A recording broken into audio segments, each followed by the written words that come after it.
What's up, Michigan fans, and welcome to an impromptu, but I would say completely necessary episode of the Bleav in Michigan podcast.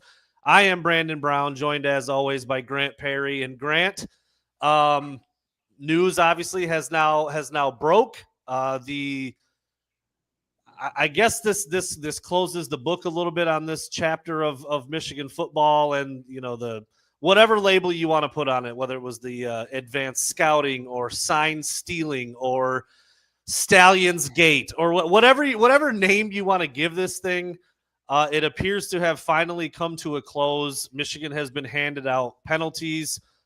First reported, I think, by Pete Thamel, but there's at this point, every outlet and everybody out there is saying something about this in social media and talking about it. So it's only right that you and I jump on and discuss our opinions, the findings themselves, what we think happened, what fair, not fair. I mean, we were talking a little bit before we started recording. There's some inherent bias built in no matter where your allegiances are. You played at Michigan. I'm a Michigan guy, grew up there, been covering the team for more than a decade now. So it is what it is. And if you ask an Ohio State person or a Michigan State person or somebody down in the SEC, you're going to get a completely different answer and discussion. So I'll leave it open-ended right there before we get into the fine details. Grant, thoughts on the ruling today?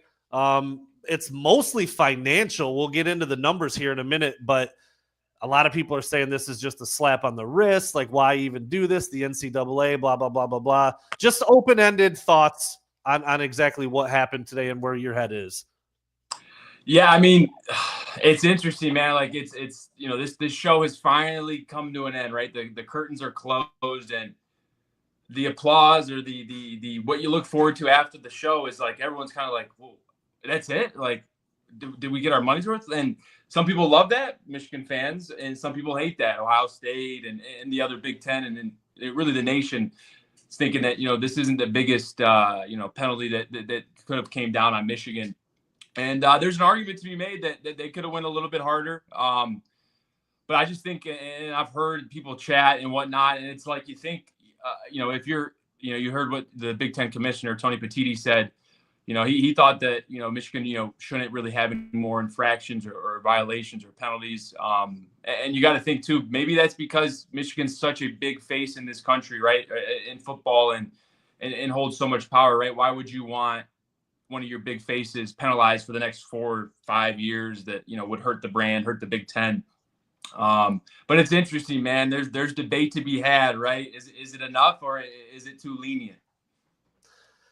Things have changed. There's no doubt about it. The NCAA is not the almighty, all-powerful entity that it once was, and I think this is kind of a sign of that. That's what a lot of people are saying. If this had happened 10 years ago, pre-NIL, player revenue, all that, the money side of things, it would have been different. I'm just going to kind of rattle off the bullet points of exactly what happened to Michigan, what the penalties were for the violations and everything that kind of came about. So 4 years of probation.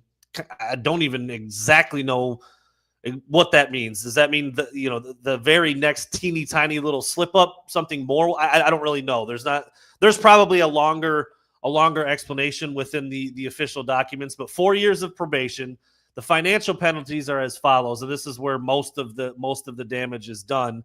$50,000 fine plus 10% of the budget for the football program, which that's probably a pretty hefty chunk.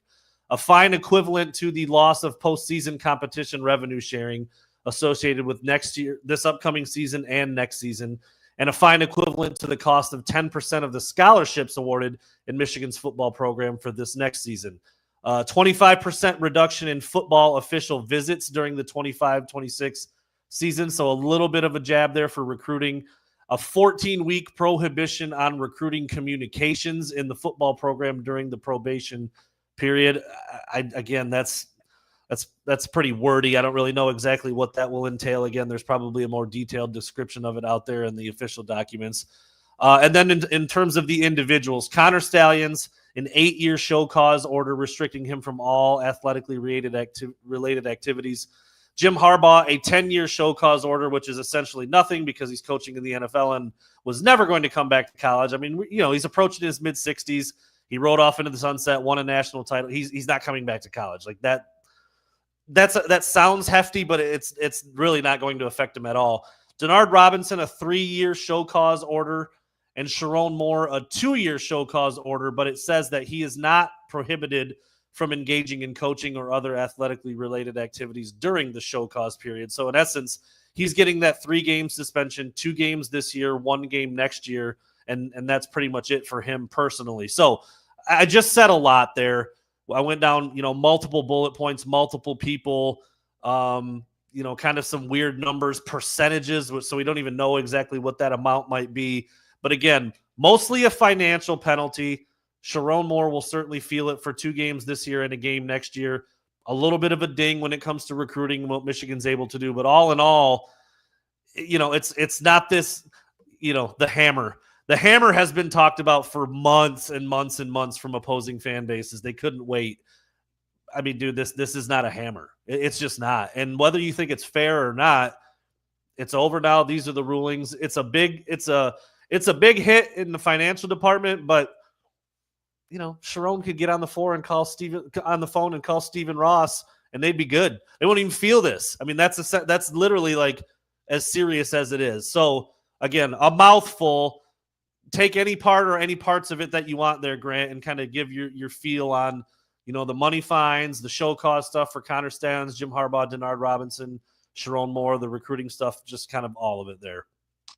Yeah, I mean, like you said there with Coach Harbaugh, that's pretty much kind of the kiss of sounds like the kiss of death for his college career, which he won a national title, man. He did exactly what he wanted to do in college. His main goal right now is to win a Super Bowl. So with that being said, he probably isn't even worried about that. Sharon, I'm pretty sure he's probably happy to be able to go coach at Oklahoma week 2. So he probably has seen this as a win as well.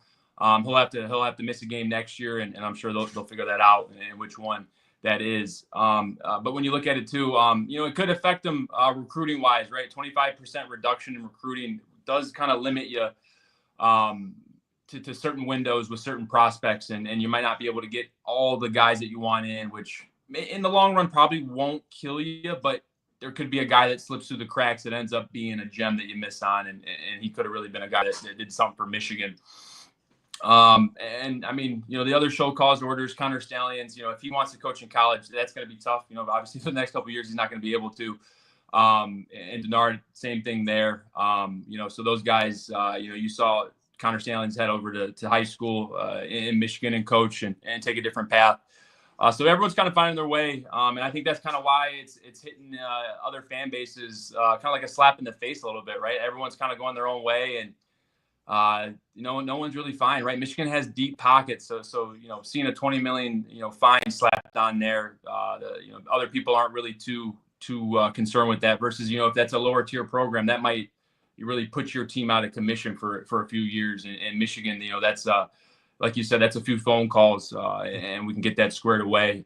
But I mean, when you look at and you got to think about it too, man. It's not like it's whatever you want to call it. I mean, the players have to play on the field, right? You may have a second in which, hey, you get a signal, a call, but man, you still have to go run and play. Like, even if you go and say, hey, Jeremiah Smith is going to run a slant, I could pick maybe 3 guys that would be able to cover him 7 to 8 times out of 10, still knowing it's a slant, right? So like there's certain ways to look at it. And I know other fan bases and people that maybe haven't played football at the highest level are like, well, that's, like being on the field and doing it is one thing, and knowing what the other team is going to do, like, okay, having a sense of that, but like being able to go out there and do it is one thing. And I think the way Michigan finished the season when Connor wasn't there just goes to show that, maybe the science helped in some games, but it wasn't the end all be all. And when you look at some of these other recruiting violations, whether it's Tennessee with Jeremy Pruitt, or, USC in the 2000s, or, the worst case scenario is SMU back in, I think, the 80s, or, when Eric Dickerson was there and they got the death penalty. It's not something that I think, garners that much penalty, right? It's a couple guys that, and it's been talked about, man. There is a Connor Stallions on every team in this country, and the Big Ten knows that, the NCAA knows that, and Michigan just happened to slip up and let a few things through the cracks, and that opened the doors wide open for the investigation. But I'll defend it. I think it's okay, man. I think Michigan's going to be fine. I don't think it's a big, obviously a big situation in which they're going to be hurt by it, but I think it'll be okay for Michigan. It's easy to point the finger and want the death penalty and want the hammer when you're an opposing fan base that hates Michigan. I mean, it's just the way college sports are. My team's the best, everyone else sucks. That's just how it is. But if you really try to look at this as objectively as possible, and I know some people in the media did, like you said, guys who played ball at a really, really high level who have talked about, everybody has signs and signals. Everybody knows that sign stealing and signal stealing goes on. If it didn't, you wouldn't have 7 dudes in different color shirts and hats doing dummy signals where the other, like every team employs something like that. So everybody knows that the sign stealing goes on. Everybody knows that everybody's trying to decipher signals. Everybody has access to that information. So having those signals, being really good at deciphering them, even knowing plays ahead of time is completely fine. That's all on the up and up. That's all part of the game. That's all well within the rules. It's just about how Michigan got the information. And that's where I say, like, it's just not that serious of a violation. And I think the penalties kind of reflect that. Here's another reason why we know it's not that big of a deal. Varsity football, you can go in-person scout every single day if you want. Every game that your opponents play, you can send your entire coaching staff to watch them with a video camera and take notes. You can also do that in the NFL. You can't do it in college because they made a rule about it in the 80s because the lower tier programs didn't have the budget. It was simply a monetary rule. It wasn't an advantage rule. It wasn't a they're getting an edge on me rule. It was a money rule. We don't have enough money or enough dudes to go do that in Oklahoma and Nebraska and Notre Dame and Michigan and Alabama. They do. So they made a rule. It's still a rule. I'm not trying to say that's a dumb rule. Don't listen to it. If a rule's there, you got to follow it. I feel like Michigan didn't. They sent some people in person. Even that's a little murky because it doesn't actually seem like anybody who was at Michigan went and did it. That's where the whole lines get a little bit blurry. It is what it is. Rules were broken. Michigan has now received their penalty. There's no vacated wins. There's no asterisk. There's no championship. There's none of that. People can whine and cry about that all they want, but that's officially on the books how it's going to go down. And you hit on this, dude. I mean, and a lot of people have talked about this. Connor Stallions was fired. Chris Partridge was fired. Jim Harbaugh was off and on suspended all of the championship season. Sharon Moore was doing. I mean, they had all this going, and from the point when this made its way to the forefront, and Connor Stallions was fired, and Chris Partridge was fired, and everybody knew that Michigan might have been doing this, 49-0 against Michigan State and East Lansing. Sorry, Bama, beat you in the Rose Bowl. Sorry, Washington, got you in the Natty. Sorry, Ohio State, got you again. I mean, like, at some point, you gotta look yourself in the mirror and just say, you know what? Michigan had like 20 dudes that are going to play on Sundays. They had a defensive coordinator and another defensive coordinator during this stretch that one's now a head coach in the NFL. One's going to be a head coach. You just got to swallow it down. You got to swallow it down and just realize that was a really freaking good team in Michigan in 2023. I think that's all it is. Yeah. Yeah. And you're going to get people that come out and say, like, hey, if Michigan lost to Bama or lost to Ohio State and ended up having a different outcome on their season, they'd have been like, see, you lose Connor Stallions, and look what now, right? Exactly. But versus you keep going, you play, and you end up not like, so Connor Stallions, sorry, I just lost my train of thought a little bit there. So what I was trying to say is I literally just lost my train of thought. Sorry, I just blanked out. But just take it back up, Brandon. Keep coming here. Let me recharge here. So Connor Stallions leaves, and they win their toughest games after he's gone. I mean, like that's really the bottom line. You beat Bama, you beat Ohio State, you beat Washington in the championship. Michigan State wasn't very good that year, but 49-0 in their house when they said, maybe a week leading up to the game, we might not play. It might be kind of dangerous. You know what? We're not going to signal at all. We're going to run every single play in from the sideline. So Michigan has no idea what we're doing. Like, how'd that go? 49-0. Yeah. It just became really obvious that, like you said earlier, maybe the signs and how they acquired the signs helped, but it was pretty clear that that's not why they won. It's not why they won the games. It's just anybody who knows how the rest of the season went and what transpired up to those points knows that it wasn't because of that. And again, I think, the NCAA's ruling kind of reflects that. Yeah. And I just remember I was going to say, so yeah, without Connor Stallions, right, you say, oh, look, they can't do it. And when you have them, when he's gone and they still do it, they just go ahead and say, hey, well, you're cheaters, right? So there's really no side that if you're, in Michigan, you really can't appease to everybody.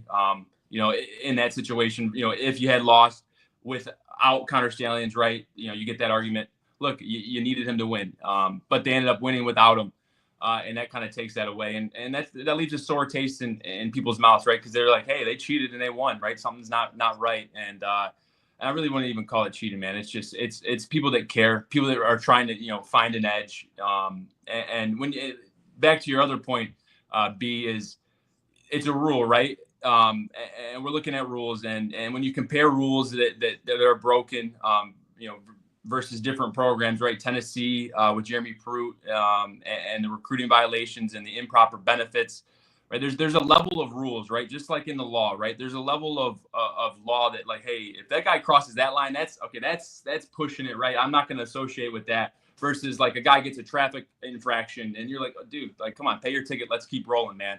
And I think that's where kind of Michigan lies as far as the level of degree in which some of these other infractions that we've seen over the years kind of lies, right? It's nothing that, like, we aren't buying kids' houses. We're not, and I know that's legal now and you can do that, but it's a different era now, and I think it's a rule that really isn't, you tweak it here and there, and like we said, it's getting done everywhere, man, and Michigan just happened to be the one that slipped up on it. Yeah, I mean, I've seen people say it's the dirtiest program in the history of college football. I'm like, bro, like, come on, that's such a stretch. It's just trying to take down the big dog when they were at the top after they hadn't been there for a long time. And so we'll see what ends up happening. From personal experience, from being in the building, and I know this, there's a lot of bias coming from my end. Obviously, you see the towel and where I went to school and all that, but I haven't been around Jim Harbaugh. I haven't been around the guys in that program, both as a coach and a player. Harbaugh might be one of the most straight and narrow guys that I've seen. It's just as far as how he approaches coaching, how he approaches, development, how he approaches just his total structure of his building. There's a few rules that he has that if you break, you're done. And he is like just the most straight and center. He wants to do things the right way. And I think that's just how kind of it got filtered down. And with Sharon Moore, he's the same way. He wants to do things the right way. And just so happens that there's an edge that you can have. And sometimes, if you bend the loophole, you might get caught up. But I've been around Jim Harbaugh, I've been around Sharon Moore. Those guys aren't going out of their way to say, hey, how can we find an edge illegally, right? They're just doing their job. They're trying to do the best they can. They're trying to raise boys to men and find leaders, and stuff happens, and the hammer came down, and it was a small hammer. I was just gonna say that's how we'll close it out. Michigan State fans, Ohio State fans, if you ever need to borrow it, here you go. Sorry, that's all we got for you today. Grant and I will be back again. As I said, this was a little bit of an impromptu episode. We'll be back at some point within the next couple of days for our regularly scheduled program. But thanks everybody out there for listening. We'll be back soon.